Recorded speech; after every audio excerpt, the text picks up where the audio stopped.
الكتاب ويبدأ رسوله فيما بينهم إلا نزلت عليهم السكينة وغشيتهم ورحمة وحفتهم الملائكة وذكرهم الله في من عنده.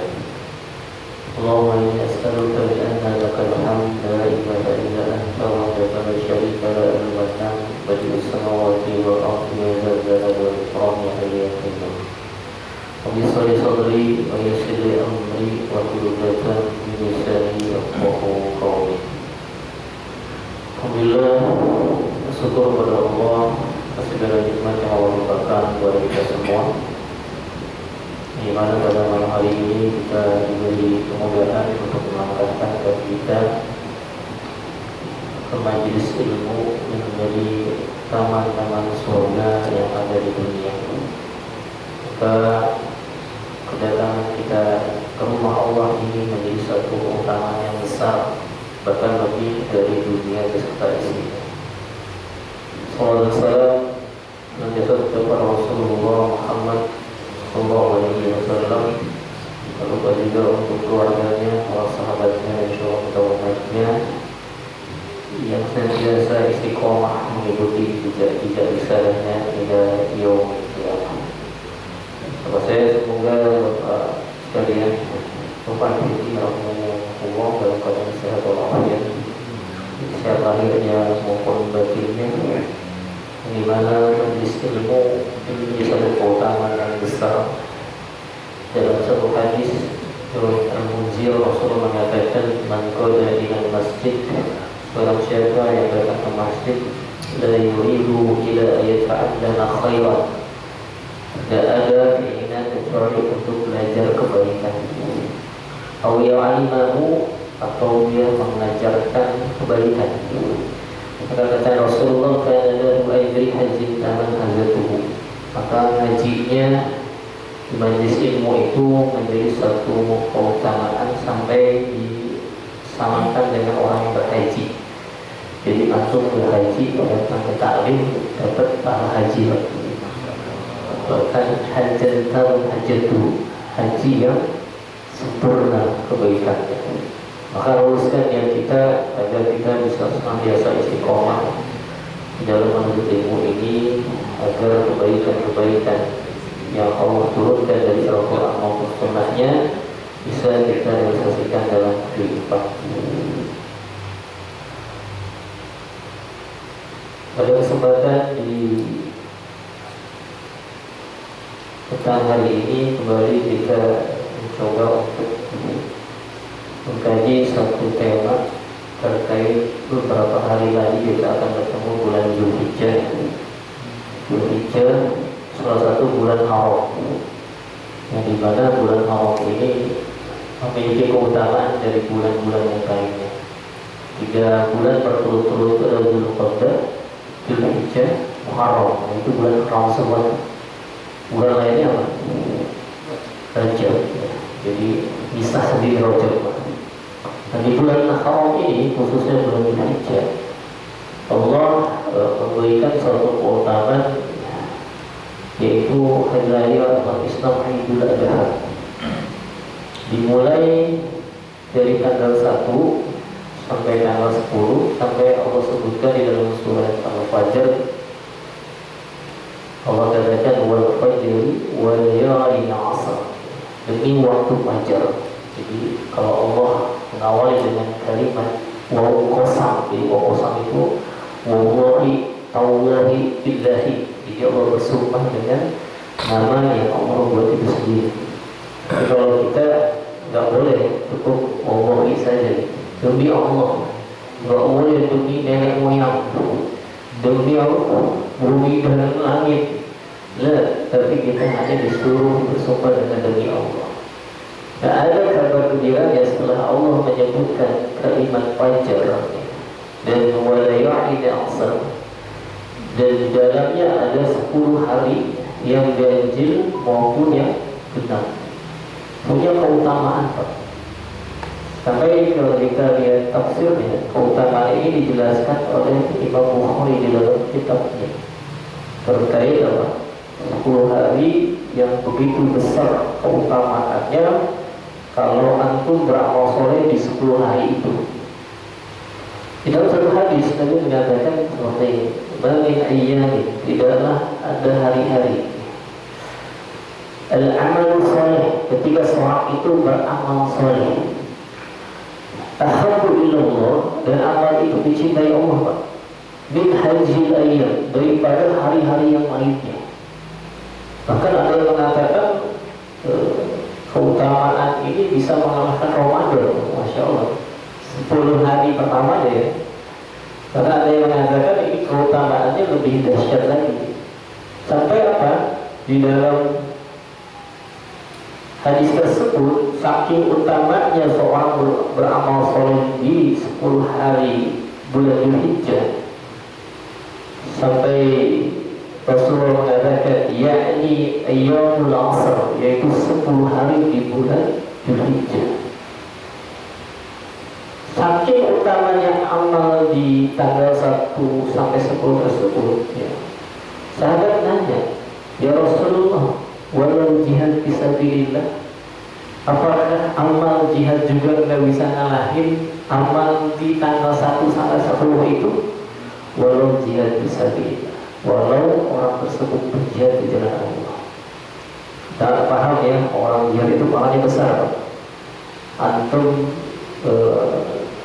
baru nginjekin kaki aja nih, jadi antum baru nampakin kaki di medan jihad, itu dengan orang yang sholat malam gitu ya, sepanjang hari puasa, itu nggak bisa ngalahin, Pak. Jadi sholat malam, sholat penuh, puasa sehari penuh, tidak bisa mengalami. Itu baru nginjek nih. Ribatnya sama, ribatnya tuh ngejaga-jaga mata gitu di perbatasan negeri Islam. Ada hadis di salah satu sahabat itu pernah ribat cuma semalam. Itu Allah, si sahabat ini meninggal, tapi pas meninggal itu banyak dosa, banyak maksiat. Di dosa itu aja saking banyak dosanya, di kalangan sahabat tuh pasti fulan ini meninggal nggak ada yang nyolatin. Coba kira-kira dosa. Ada sahabat meninggal dari sholat ini, saking banyak dosanya. Nabi datang nih, kemudian kenapa ini si fulan, si mayitnya diamin aja, si bayi ini diamin aja nggak disolatin. Oh, ini banyak dosanya Rasulullah, maksiat mulu. Sampai ditanya, coba antum yang dekat sama si mayit ini ada nggak pernah melihat dia punya amal soleh? Ada Rasulullah, sekali anak pernah ribat sama dia semalam. Ribat itu apa ya, begadang, bukan ronda ya, bukan ronda. Ribat itu berjaga di perbatasan negeri Islam, memantau pergerakan musuh. Maka apa kata Nabi? Antum meyakini dia ada neraka, Anda meyakini dia ada surga, karena ribatnya menutup dosa-dosa yang pernah dia lakukan. Wah, Masya Allah, baru begadang semalam mandi medan jihad, gitu ya, menjaga pasukan muslim, bisa mengampuni dosa-dosa yang lalu. Gimana jihadnya sampai lama? Berkali-kali, berbulan-bulan, bahkan sampai ada yang bertahun-tahun. Nah, amalan ini artinya Allah umpamakan ya, bagi kita bahasanya kita hari ini antum gak usah jihad gitu, gak usah repot-repot berangkat ke Suriah untuk ke Palestina gitu, karena di sana ribetin juga, belum punya kemampuan, belum punya ilmu gitu ya. Maka apa? Allah kasih keutamaan di 10 hari di bulan Dzulhijjah ini, manfaatin gitu. Bahkan amalannya bisa mengalahkan orang yang berjihad. Jadi bertahun-tahun balik lagi tadi ya, balik lagi ke rumah. Maka ada yang dimana amalan ini bisa sama faedahnya, pahalanya, Pak. Di hadis itu masih dilanjutkan apa? Illa rajul, kecuali seseorang. Rajul itu seseorang. Kalau rijal itu banyak orang, banyak lelaki. Kharaja, keluar dari rumahnya tuh binafsihi, dengan membawa apa? Jiwanya, badannya, wa malihi, harta faktanya. Jadi berangkat jihad pakai jasad kan, pakai badan kan. Jadi amwalikum wa anfusikum fisabilillah jalan Allah, bahkan dia jual rumahnya, mobilnya untuk berangkat berperang di jalan Allah. Tapi apa? Si orang tersebut malam yarji dari syai'in min zalika, orang tersebut enggak balik lagi, Pak. Artinya apa? Syahid, meninggal di jalan Allah. Itu baru nyamain amalan yang kecil di bulan Dzulhijjah dari tanggal 1 sampai 10. Masya Allah. Makanya di bulan haram ini hindari maksiat. Kalau maksiat antum di bulan biasa, misalkan lihat cewek gitu ya, cewek cakep gitu. Kalau cewek cakep ngeliatin. Malaikat nabung antum beda, cepet sekali. Tapi kalau maksiat di bulan haram, Pak, 2 kali tabrakan. Cepet. Tuh, dahsyatnya maksiat di bulan haram. Makanya haram itu sesuatu yang harus ditinggalkan. Sama kayak antum takbiratul ihram itu dekat haram juga. Boleh nggak antum habis takbiratul ihram makan? Waduh ada ayat klip, tanggungan, batal nggak sholatnya? Batal nggak? Sama haji dengan ihram, nggak boleh itu melakukan hal-hal yang di luar syariat. Jadi maknanya itu benar-benar sholat itu menjaga diri dari hal yang dilarang oleh Allah. Makanya dibalik itu semua Allah kasih pahala yang besar gitu. Jangan maksiat. Nih ada janji buat antum, buat hamba-hambaku yang beramal soleh ya, di hazil ayam, di hari-hari yang nanti kita datang insya Allah, maka manfaatin, jangan disia-siain. Misalkan di kemarin Ramadan kita belum maksimal, nah Allah kasih Pak ya kesempatan besok mungkin 10 hari lagi gitu ya, kurang lebih kita akan bertemu dengan momentum 1 Dzulhijjah sampai tanggal 10.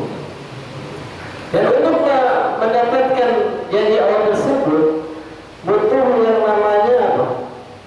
Keyakinan yang kuat. Ya, keyakinan yang kuat ini tumbuh dari sikap juhud, Pak. Jadi kita harus punya sifat juhud. Kenapa juhud? Ketika seorang hamba bisa ringan beramal soleh gitu ya, ringan, contohnya nanti di bulan Dzulhijjah ada syariat kurban, ringan untuk apa? Melaksanakan amal soleh di tanggal 1 sampai 10 tersebut, ringan untuk apa? Meninggalkan maksiat, maka inilah yang harus dihadirkan di dalam hati setiap orang mukmin, yaitu punya sikap juhud. Kenapa sikap juhud, Pak? Karena kata Rasul dalam satu hadis, Imam Muslim mengatakan, "Aidhat fid dunya yuhibbukallah." Siapa yang punya sikap juhud di hatinya, yuhibbukallah, Allah akan mencintai dia. Makna juhud apa sih? Dari kalimat jahada, itu bermakna hidup sederhana, tidak cinta dunia, tidak hidup mewah, tidak meninggalkan amal soleh, bahkan dia jaga jarak dengan dunia. Bahkan ini termasuk hidayah. Jadi kalau orang punya sifat juhud ini, dia dapat hidayah di kehidupannya. Atau melihat di surat Al-An'am ayat 125.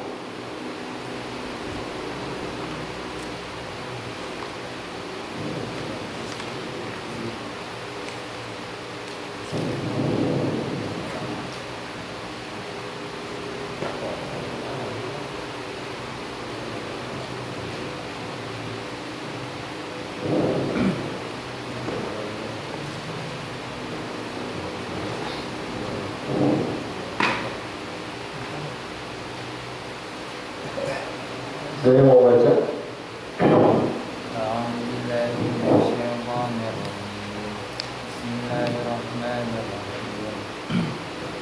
فمن يرد الله أن يهديه يشرح صدره للإسلام ومن يرد أن يضله يجعل صدره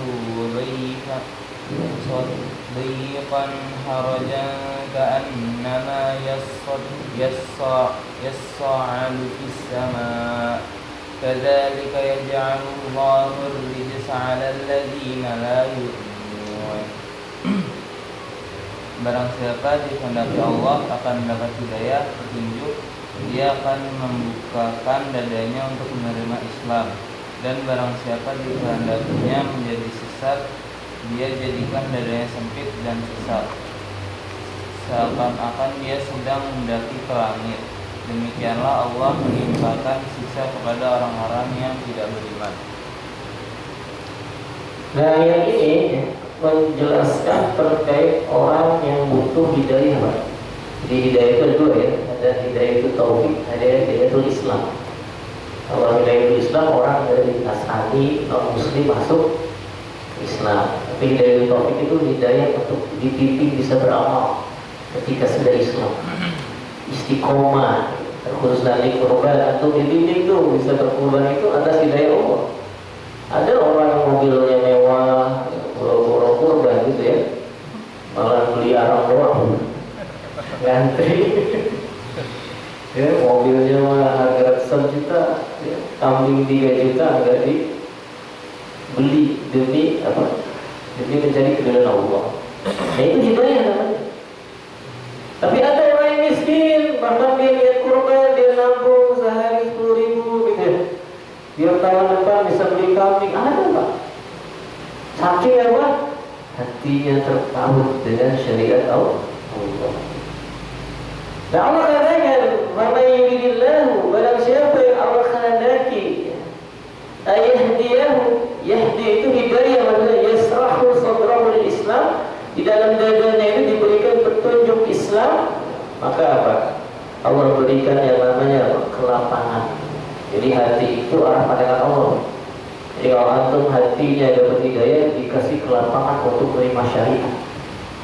Kalau bahasanya hati itu kan kayak volume air. Kalau semakin hati antum lapang, airnya makin banyak kan? Yang banyak menampungnya. Air itu apa? Air itu hidayah. Makanya hidayah itu kayak air kan, jatuh ke tempat yang rendah. Dan air itu apa? Kehidupan. Antum nggak minum, hidup nggak? Seminggu mati Pak. Kalau nggak makan masih kuat kan? Kalau nggak minum mati. Tuh hidayah sama, nggak dapat hidayah mati ya. Nah, itulah air. Nah, makanya semakin hidayah itu banyak, ujian itu ringan. Saya umpamakan ujian itu kayak garam, asin, perih kan? Apalagi ada pada luka karena garam perih kan? Perih. Nah air yang segini nih dikasih garam sesendok, asin nggak? Asin. Tapi kalau antum wadahnya satu danau di sebelahnya, antum kasih garam sesendok, asin nggak? Kenapa?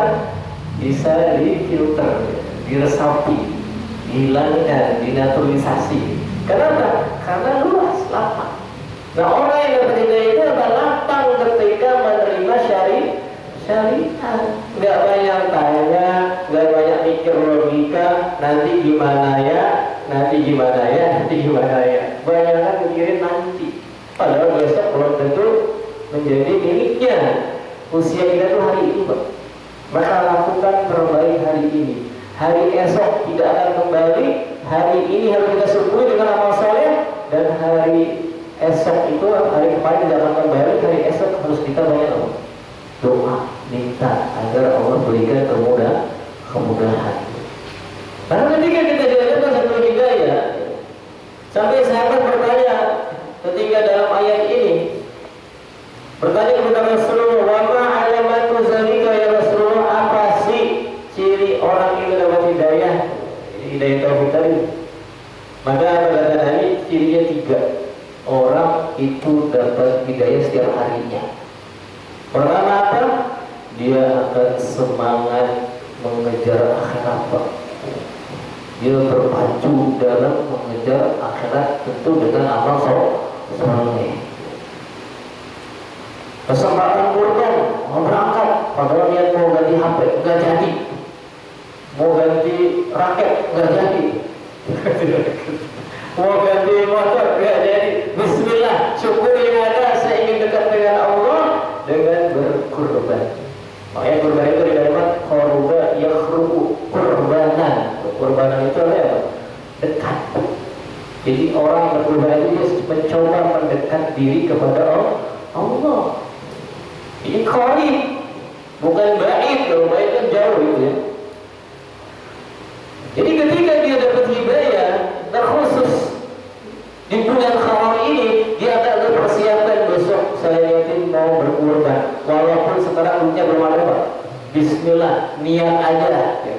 Niat dapat pahala nggak? Apa? Kalau dari rumah sampai di hari aja itu nggak kurban, tetap udah catat nggak? Catat. Tapi dikumpulin juga itu, nggak ada duit 200.000 dibeliin yang lain, baru bisa dikumpulin berapa kali.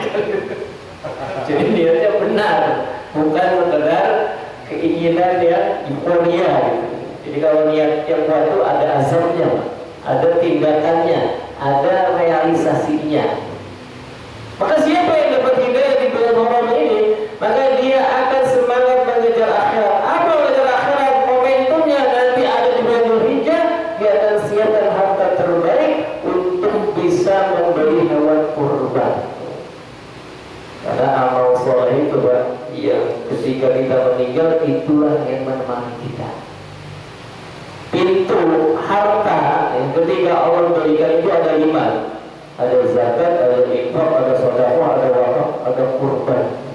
Berikan harta kita untuk bisa bagaimana dengan kurban ini orang yang miskin, ya mungkin jarang makan daging gitu, dengan kita berkorban mereka dapat makan kambing, makan daging sapi. Ketika mereka makan, dia soleh orangnya, jadi daging di tubuhnya karena sebab kurban antum, maka selama dari itu mereka pahala terus mengalir. Maka ini hal-hal yang harus apa? Bahkan tidak hanya itu, Nabi mengatakan cara masuk surga tanpa hisab wa imu'an, ngasih makan. Apalagi makannya daging, tetap begitu. Masya Allah gitu ya, bangga. Saking nikmatnya dia akan berdoa, ya Allah, berikanlah keberkahan harta bagi orang berkorban dengan sapi terbaiknya, dengan kambing terbaiknya, sehingga saya bisa makan enak hari ini. Banyak orang miskin Pak, untuk makan aja susah ya. Mikirin lauk, bro-bro lauk, yang penting ada nasi, alhamdulillah. Ya mungkin antum yang ngerasain itu selalu ada menyaman dulu, coba antum lihat di pinggir jalan. Yang dia makan sehari ini, besok bingung mau makan apa. Yang mungkin dia mau makan, anaknya belum makan. Yang mungkin dia cuma penghasilan, mohon maaf, pencariannya cuma 50.000 sehari, sementara keluarganya 10 orang. Oh itu. Maka banyak orang-orang yang susah, yang sulit hidupnya, maka hidayah yang Allah turunkan kepada kita inilah yang menggerakkan bagaimana kita bisa menjadi wasilah mereka mendapatkan kebaikan lewat syariat kurban khusus. Yang kedua apa cirinya? Nah, khusus di bulan Ramadan ini orang yang dapat hidayah itu apa? Dia akan jaga jarak dengan dunia. Nah ini sifat juhud. Idhad fi dunya, dia jaga jarak dengan dunia. Ketika dia jaga jarak dengan dunia, yuhibbukallah. Tidak hanya yuhibbukallah, maka idhad fi dunya yuhibbukan nas. Bahkan manusia pun mencintai dirinya, mencintai hamba tersebut. Kenapa? Hartanya yang tadinya buat dirinya, tapi dia berikan untuk orang lain. Terkhusus dia menyembelih hewan kurban. Orang miskin akan mendapatkan manfaat dari apa yang dia berikan dengan syariat kurban tersebut. Dia jaga jarak tuh dengan dunia. Ada keinginan mau beli ini, mau beli itu, mau beli anu, ya. Mau pergi ke sana, mau pergi ke sini, mau pergi ke situ. Tapi karena dia tahu ini ada kesempatan syariat kurban, maka dia tahan. Mending hewan kurban dulu, dunianya nanti. Maka infak yang Bapak berikan, korban yang Bapak berikan, maka itulah yang membuat Allah semakin cinta kepada kita. Kalau Allah sudah cinta kepada kita, dunia Allah gerakin untuk jadi budak kita. Yang korbannya kambing 3 juta, tahu-tahu setelah Idul Adha dia dapat proyek 100 juta. Oh, Masya Allah. Boleh nggak? Ya, udah bagi Allah. Karena apa? Allah mengatakan adik unfik ilaih. Antum ngasih, saya lebih kasih banyak lagi buat antum. Jadi siapa yang berinfak, Allah kasih banyak dari apa yang dia keluarkan di jalan Allah. Kemudian yang ketiga, orang yang dapat hidayah terkhusus di bulan Ramadan ini ialah mereka yang senantiasa punya sifat al-qayyis. Apa al-qayyis? Dia sudah siap-siap untuk beramal soleh dan siap-siap ketika kematian datang. Jadi udah jadi pasukan berani mati membela agama Allah. Malaikat mau datang, oh siap, sudah bawa kapal, mau berangkat kan? Amal soleh insya Allah udah cukup, utang udah lunas, nggak zalim sama orang, udah apa? Alhamdulillah banyak amal solehnya, sudah khusyuk ibadahnya, malaikat jemput, udah siap antum berangkat. Meninggal itulah kehidupan yang sebenarnya. Bahkan itu yang dinantikan orang yang mendapatkan hidayah. Makanya ini yang menjadikan apa? Gambaran orang-orang yang senantiasa dekat kepada Allah, dia akan memiliki sifat zuhud di dalam kehidupan.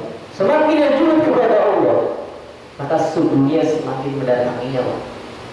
Jadi semakin antum menjauhi dunia malah semakin datang.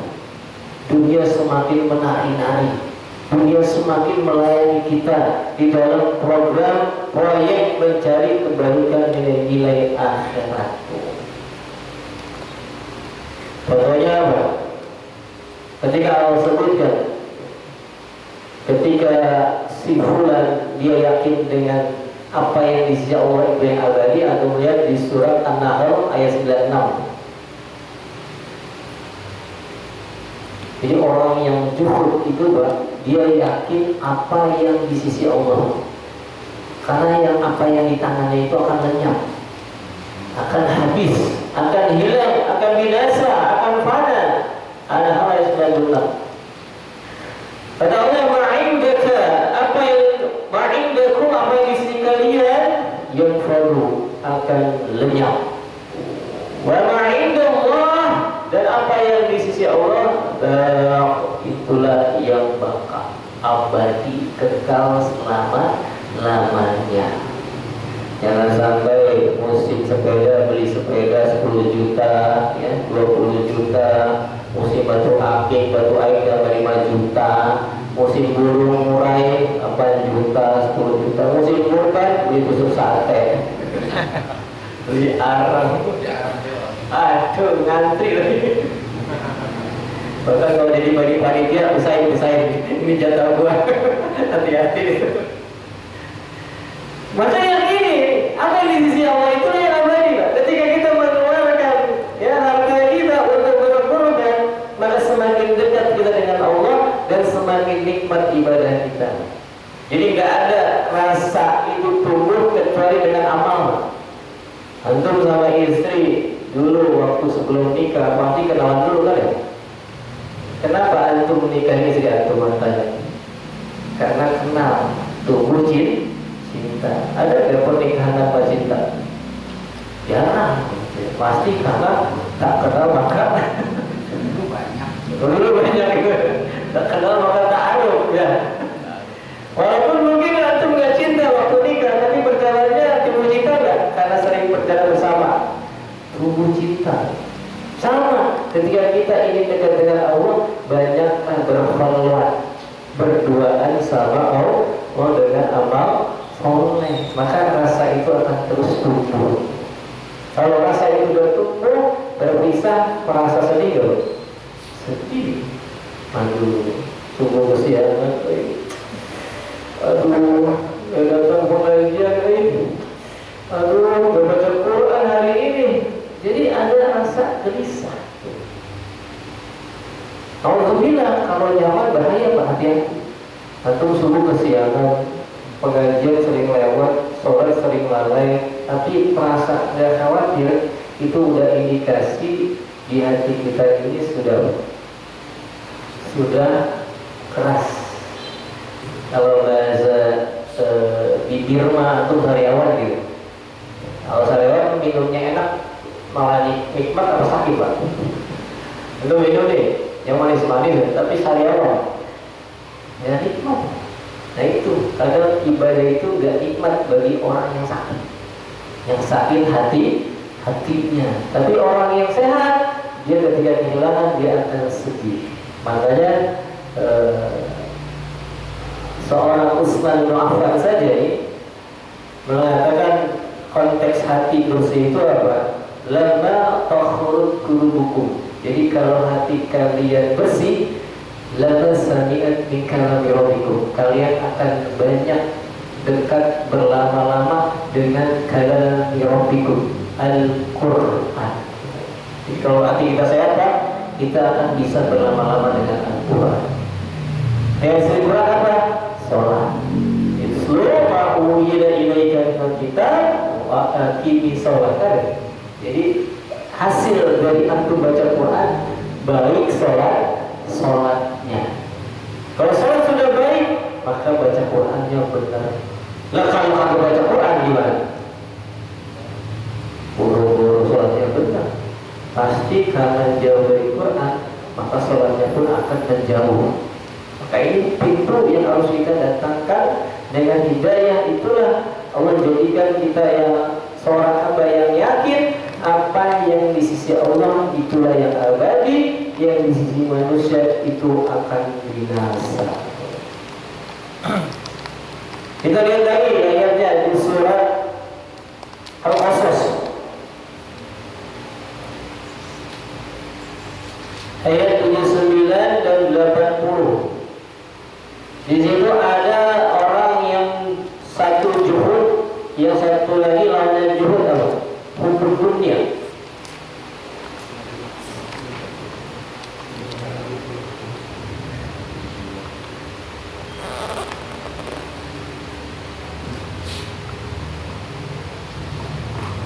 Ikonnya siapa di sini? Korun, Pak.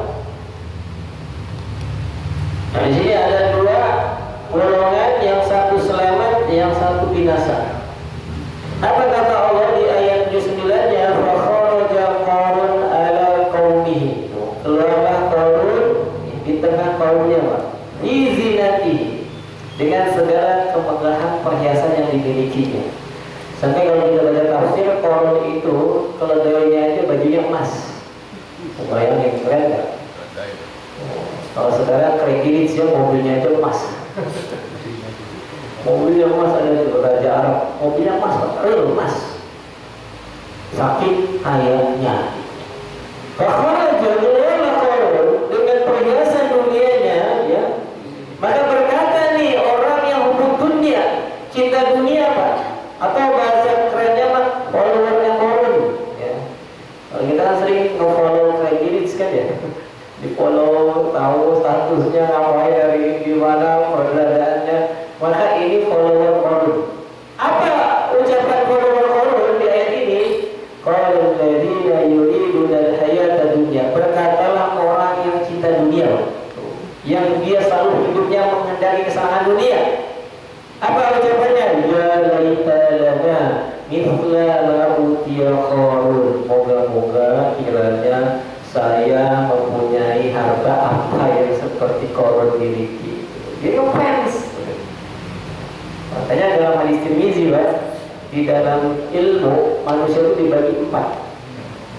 Satu, orang kaya berilmu, dia bertakwa. 2, orang miskin berilmu, dia bertakwa. Yang ketiga, orang berharta nggak berilmu, dia zalim. Yang keempat nih, orang miskin nggak berilmu, dia zalim. Yang selamat cuma 2. Atau mau pilih mana?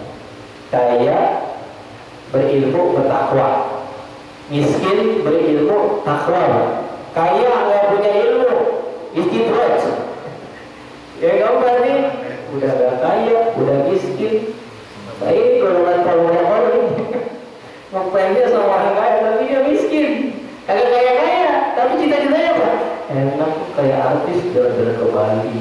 Jadi kalau kaya tuh harapannya maksiat ya. Kalau kaya pengennya senang-senang. Antum boleh gak iri sama orang kaya? Boleh.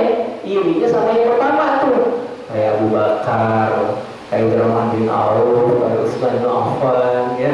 Kayak para sahabat yang dia dermawan dengan hartanya. Dia punya cita-cita, keinginan, ya Allah, ini golongan kedua nih, yang miskin tapi berilmu Pak. Ya Allah, jadikan saya seperti si fulan. Saya ingin bisa bangun pesantren, bangun masjid, bantu fakir miskin. Kalau saya kaya ya Allah. Bahkan si miskin ini Pak punya cita-cita itu, tetapi tidak tercapai. Ternyata di akhirat sama derajatnya, karena cita-citanya tadi ingin seperti orang yang kaya, tapi dermawan. Nah ini keluar nih, yang miskin ngomong tuh lihat si kaya, enak jadi orang kaya. Niatnya ada Pak, ternyata kedudukannya sama kayak orang kaya yang sebelum tadi tuh. Ngeri ya, udah miskin, vaksinnya dikit gitu. Kalau yang kaya kan vaksinnya banyak, duitnya banyak. Ternyata Pak, kedudukannya kehingaannya sama.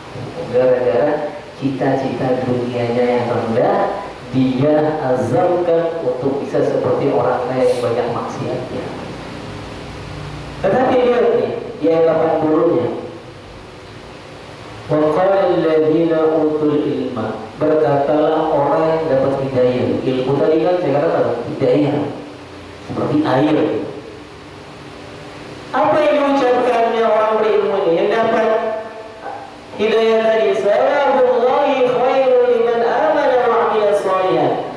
Kecelakaan besarlah oleh kalian wahai orang kaya yang cuma buat gaya-gayaan doang, yang cuma buat senang-senang doang, yang cuma buat pamer-pamer doang, yang cuma ditongolin saldonya doang, bahkan dihitung-hitung doang.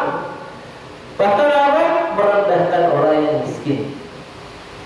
Kenapa? Kata orang yang berilmu, ketahuilah pahala di sisi Allah itu lebih baik. Kenapa? Karena pahala akhirat abadi Pak. Antum jadi kredit sekaya-kayanya antum, kayak siapa? Steve Jobs gitu ya. Nah, siapa lagi yang kaya di dunia? Yang punya komok, yang jarum Kartono. Kartono yang punya jarum semut. Masya Allah, kotor. Tapi kalau nggak beriman Pak, kotornya yang punyanya udah meninggal juga. Meninggal, turun jadi warisan. Karena apa yang orang beriman masuk kubur? Tersiksa. Kiamat masih 100 tahun lagi, dia kaya cuma 50 tahun. Balance nggak? Hilang satu hari di alam kubur aja udah hilang itu kesenangan dunia. Satu hari, satu malam di alam kubur, kesenangan 50 tahun di dunia sekali berubah, itu nggak ada bekasnya. Bahkan baru ditanya malaikat aja pengen balik ke dunia. Di surat apa itu? Di surat Al-Munafiqun, coba ayat ke-10.